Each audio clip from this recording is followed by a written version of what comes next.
बहुजन सौरभ, बहुजनांच्या सामाजिक व सांस्कृतिक चळवळीचे मुखपत्र। नमस्ते, जय भीम। मैं एडवोकेट डॉक्टर सिद्धार्थ कामले, दैनिक बहुजन सौरभ का मुख्य संपादक। मित्रों, आज सभी तरफ में, सभी न्यूज़पेपर, हर जगह पे एक ही चर्चा चल रही है, वो मतलब ईरान का इजराइल के ऊपर में टूट पड़ना, जिसके ऊपर में आज जो भी तबाही सब देख रहे, पूरे विश्व में देखे जा रही है, वो सब लोगों को दिल को हिलाने वाला, मतलब काफी वेदना करने वाला एक इशू बन गया है। सब लोग देख रहे कि आदमी किस तरीका से जान बचा के भाग रहे हैं, कैसे कैसे बंकर में छुपे हुए हैं, कितने कितने बच्चे जा रहे हैं, किसी के कुछ कोई जा रहे, कोई घर का आदमी मर रहा है, किसी के हाथ टूट रहे, पाँव टूट रहे, हजारों टाइप के जो दर्द है। ये सब सिचुएशन आज का नहीं है, हजारों सालों का यही इतिहास रहा है। पहले इतना ही था कि एक न्यूज़ यहाँ की बात आगे में नहीं जाती थी, या जाती भी थी तो वो किस फॉर्मेट में जाती थी हमें तो नहीं मालूम, लेकिन आज सब पूरे जब वीडियो जाते हैं, कितना भी रोके, सभी देशों ने अब अपनी बात को भाई निगेटिविटी मत फैलाइए करके सब रोक है। आज इजराइल में भी कोई भी चीज को नहीं पे करते, लेकिन एक ऐसी सिचुएशन आ जाती कि वहाँ पे प्राइम मिनिस्टर नेतन्याहू ने उसने कहा कि भाई मेरे लिए कल रात का दिन बहुत ही गंभीर रहा है। अमेरिका पूरा बौखला गया है, इसलिए बौखला गया कि ईरान ने जिस तरीका से हमला किया वो इजराइल के ऊपर में, क्योंकि सब लोगों को याद है कि जिस तरीका से गाजा पे जो गाजा पट्टी के ऊपर में जिस तरीका से इन्होंने पूरे इजराइल ने खत्म कर दिया, पूरा खंडर कर दिया, तब इनको कोई शर्म नहीं आई। जब वो बच्चों के स्कूलों पे बम डालते हैं तब इनको कोई शर्म नहीं आई है। मित्रों, दो तीन चीजें तो आदमी को बड़ा बेचैनी कर देती है कि हम जब देखते इतिहास के पीछे इतिहास देखते हैं तो यहाँ पे मुस्लिम साम्राज्य का बहुत ही बड़ा ये है। इवन यही नहीं तो हमारे यहाँ स्पेन हो, पुर्तगीज हो, ये सब जगह पे हमने देखा, वहाँ का कल्चर भी ऐसा देखा है कि वहाँ पे मुस्लिम और इजराइल अपना ये ईसाई मतलब क्रिश्चियंस, ये दोनों मिल के रहे हैं, कभी ऐसा नहीं हुआ। और ऐसे इतने इतिहास में इतना गंदा नहीं पोल्यूशन कभी नहीं हुआ, लेकिन इन दिनों में ऐसे क्या चीज हो गई कि सब कास्ट वार जैसे बहुत ज्यादा उभर के आया है। इस वक्त से जब अमेरिका के ऊपर में वो 5 एयरक्राफ्ट का जब हमला हुआ और जिसके बाद में जब पूरी तबाही हो गई और मुस्लिम कम्युनिटीज को बहुत टारगेट बनाया गया, उसके बाद में अभी इजराइल का मतलब जू लोग हैं और जो हिटलर का उनके साथ में पूरा का पूरा वारसा चल रहा है, और जिस तरीका से वो लोगों ने खास पूरा वर्ल्ड को ये करके रखा और आखिर उनको भागना पड़ा, जर्मनी से भागना पड़ा, और पूरे के पूरे जूज आज इजराइल में जो पैलेस्टीनियन की जो हाल किया उन्होंने, वो सबको मालूम है, अभी भूले नहीं है। अभी की बात है, पिछले 1-2 साल के पहले में जो हुआ है गाजा में, ये सबको मालूम है।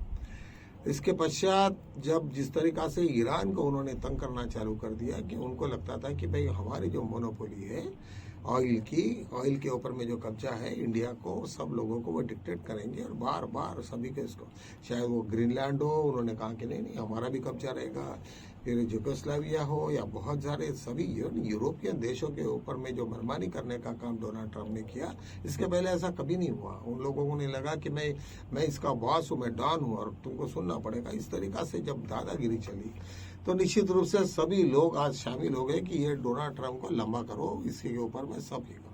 उन्होंने जितने भी लोगों को अपील की, प्रेयर, सब लोगों को हाँ ये बोला है कि भाई आओ, इसलिए कम से कम वो जो भी जो खाड़ी का मसला है जहाँ पे सब शिप सब रुके हैं यहाँ से, और जो ईरान उनको आने नहीं दे रहा, तो उसके ऊपर में कुछ ना कुछ तो भी ये करना चाहिए, लेकिन कोई किसी ने सपोर्ट नहीं किया। उनको लगा कि क्यों ये होगा। सेकेंडली, ईरान ने अपने को इतना तंदुरुस्त करके रखा कि उनको लग रहा था कि मेरे को 10 साल भी सर ये करना पड़ा ये, तो उनका मैन्युफैक्चरिंग यूनिट इतना जोरों से है कि हर तरीका से मिसाइल्स, उनका रोज का प्रोडक्शन बहुत हेवी है और लो कॉस्ट प्रोडक्शंस करके काफी बड़े लोगों पे ये किया। और सेकेंडली, उनकी जो ताकत बढ़ी है, ताकत बढ़ी है वो ईरान की, वो चाइना और रशिया की वजह से है। चाइना और रशिया का पूरा हाईटेक लोग हैं, उन लोगों ने पूरा का पूरा उसको गाइड कर रहे हैं कहाँ कहाँ पे क्या क्या चीज़ें। नहीं तो ईरान की इतनी ताकत नहीं थी। शायद इजराइल और अमेरिका ने ये अंदाज नहीं लगाया था कि डायरेक्टली नहीं, डायरेक्टली इन लोगों ने उसमें पार्टिसिपेट किया। और हालांकि अभी अमेरिका ने चाइना को ही विनती किया कि भाई आप भी हमें हेल्प करो। कोई हेल्प कैसा करेगा, क्योंकि उनकी जो दादागिरी चल रही थी। यही नहीं तो उनका जो अभी जो ट्रेड में जो टोटल ये था, तो इनका 23 ट्रिलियन डॉलर का उनका टोटल एसेट्स है अमेरिका का, और इनका $20 है। और ईरान ने बोल दिया कि इसके बाद में जो भी जहाज जाएगा, जहाँ पे जब तक तुम चाइनीज करेंसी में ये नहीं करोगे तो हम वहाँ से जाने नहीं देंगे। इसके बाद में हम कोई भी डॉलर में जो भी पेमेंट करेगा उसको आने ही नहीं देंगे। इसका मतलब क्या है कि हम लोगों को पूरा चाइनीज के ऊपर डिपेंड करना पड़ेगा। और अनुमान यह है कि यदि इस तरीका से हुआ तो $3 ट्रिलियन से यदि अमेरिका घट जाती है और $3 ट्रिलियन से चाइना बढ़ जाता है, तो $3 ट्रिलियन से वो चाइना ऊपर आ जाएगा। उसका मतलब कि वो फाइनेंशियली सबसे बड़ा कैपेबल वर्ल्ड में चाइना बन जाएगा। और चाइना बनने के बाद में चाइना ने अपने आप को ये भी सुधारा भी है टेक्नोलॉजिकली, चीपेस्ट मटेरियल देके लोगों की नीड्स पूरी करके। आज हम भी देख रहे हैं इंडिया में आज जो भी हमारे पास में टेक्नोलॉजी और छोटी छोटी चीजें हैं वो सब के सब चाइना बनाता है। और आज पूरे देश को उन्होंने एक अलग से दिशा दी है। और फॉर्चुनेटली एक अच्छा है कि इंडिया और चाइना के बीच में कुछ तो धब्बे है जो बीच में फैब्रिक्स है, जिसकी वजह से हम लोग उनको भी रिस्पेक्ट करना चाहिए। इसलिए क्योंकि बुद्धिस्ट कंट्रीज है, 30-40% वहाँ पे बुद्धिस्ट है, और ये पूरे कॉन्टिनेंट में ये काफी बड़ा ये है। और इस तरीका से जब ये सब चल रहा है, इसके बाद में हम लोगों को अभी पता चला कि अभी डोनाल्ड ट्रम्प ने और एक नई धमकी दिया है ईरान को कि आप यदि खाड़ी में से इन सब हमको यदि जर जाने नहीं दोगे, तो या सब शिप्स का यदि जर तुमने रूट बंद कर दिया, तो निश्चित रूप से 48 आवर्स उनको अल्टीमेटम दिया। उसके ऊपर में और ईरान खबल गया और उन्होंने कहा कि तुम सिर्फ धमकियां दो, हम तो अपने असलियत में पड़ेंगे। आज ईरान के जो वर्चस्व है, ईरान का जो उनके हाथ में जो जुनून है, जो उनके हाथ में जो टेक्नोलॉजी है, वो निश्चित रूप से अमेरिका को परेशान करने वाला है। आज F-32 के जो ये है, ऐसे 18 या 19 बड़े बड़े उनके एयरक्राफ्ट को गिरा दिया है जो फाइटर थे। ऐसे सिचुएशन में आज और उन्होंने धमकी दिया कि तुम्हारे पावर स्टेशन उड़ा देंगे। उन्होंने कहा बस उड़ा के देखो हम लोग, फिर उसको देखते हैं हम लोग क्या करने का। यदि यार एक दूसरे को ये करेंगे तो बहुत ही ये हो जाएगा।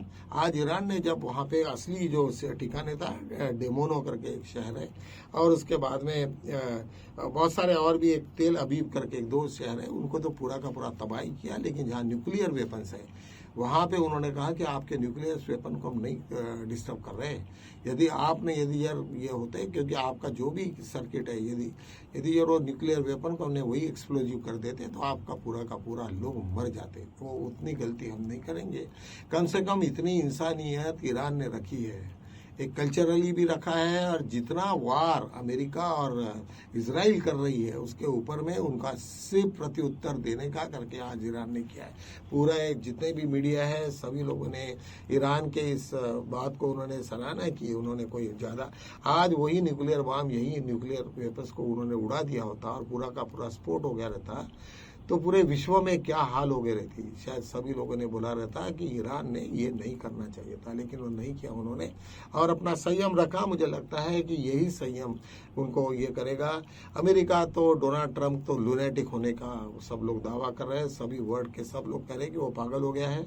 अभी ऐसे सिचुएशन में वो जिस तरीका से डायरेक्शंस और ये दे रहा है, तो मुझे नहीं लगता कि वो कितना सक्सेस रहेंगे। और अमेरिका के ऊपर में यदि यार वहां तक अभी 4000 किलोमीटर तक का हमारा यहाँ पे ईरान का जो मिसाइल गए ही है, तो उनकी रेंज तो उनको सबको पता चला। और भी कुछ बहुत सारे मिसाइल से उससे भी ज्यादा है।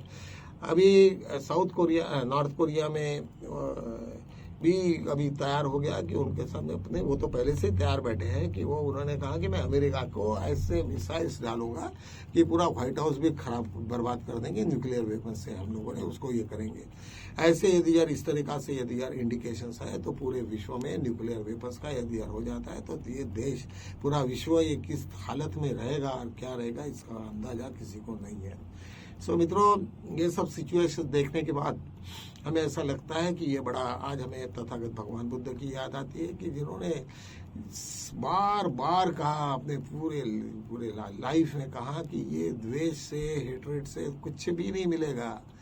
केवल बुद्ध की वाणी आज सभी तरह में गूंज रही है। जो बेचारे जो इनोसेंट लोग मारे जा रहे हैं, रास्ते पे हो रहे हैं, उनके पेरेंट्स मारे जा रहे हैं, उनके बच्चे मारे जा रहे हैं, और जिस तरीका से इतना सालों साल की मेहनत एक मिनट में वो उद्ध्वस्त कर रहे हैं, तो लोगों को लगता है कि हमें ये क्या कर रहे हैं, ये कौन सी संस्कृति है, ये कौन सा ईरान, ये कौन सा कुरान है या कौन सा बाइबल है जो हमें इस तरीका से हिंसा कर सकता है। इसी प्रकार से हमारे भी यहाँ पे कोई कम पहलवान लोग नहीं है। हमारे भी यहाँ जिस तरीका से मनुवाद का यहाँ पे प्रचार करने वाले कुछ गट है, वो भी उतने ही जिम्मेदार है। जिस तरह तो मुस्लिम का भी कल्चरली वो काफ़ी स्ट्रांग है। आज तक उनका भी इतिहास 6-6 हजार साल का है। उन्होंने भी बहुत कुछ देखा है, और ऐसा होने के पश्चात आज जिस तरीका से ये पूरे विश्व युद्ध का जो बिगुल है वो इस तरीके यदि ऐसे ही चलते रहा तो मुझे लगता है कि आने वाले सभी देशों में जो जिस हालत होंगे उसको सभी को भुगतना पड़ेगा। हम लोग भी है, आप हम सब उनके ऑयल पे चलते हैं, और उन्हीं का पेट्रोल है, वही का सब कुछ है, वहाँ कुकिंग गैस है, हर चीज़ है। तो फ्यूल जिसके पास में है तो ये होगा निश्चित रूप से। जिस तरीका से इन्वेंशंस में फ्यूल का जो आज यूज़ हो गया है, आज पूरे विश्व ने उसको एक्सेप्ट किया है चीपेस्ट फ्यूल करके, वो उसको कुछ ना कुछ देश अभी सोचेंगे कि उसको बैटरी ऑपरेटेड होना चाहिए, और कुछ ना कुछ सोलार का भी हमारा यदि इसी तरीका से यदि कोई इन्वेंशन होता है और हमें सोलार के ऊपर में हम लोग काफ़ी कॉन्सेंट्रेट करते हैं, तो शायद हमें लगता है कि ये वार के बाद में पूरा देश, पूरे विश्व में एक बहुत बड़ा अलग सा फेस होगा। मैं यूरोप में भी देखा है, लेकिन हर हाउस के ऊपर में वहाँ पे भी सोलार का देखा मैंने।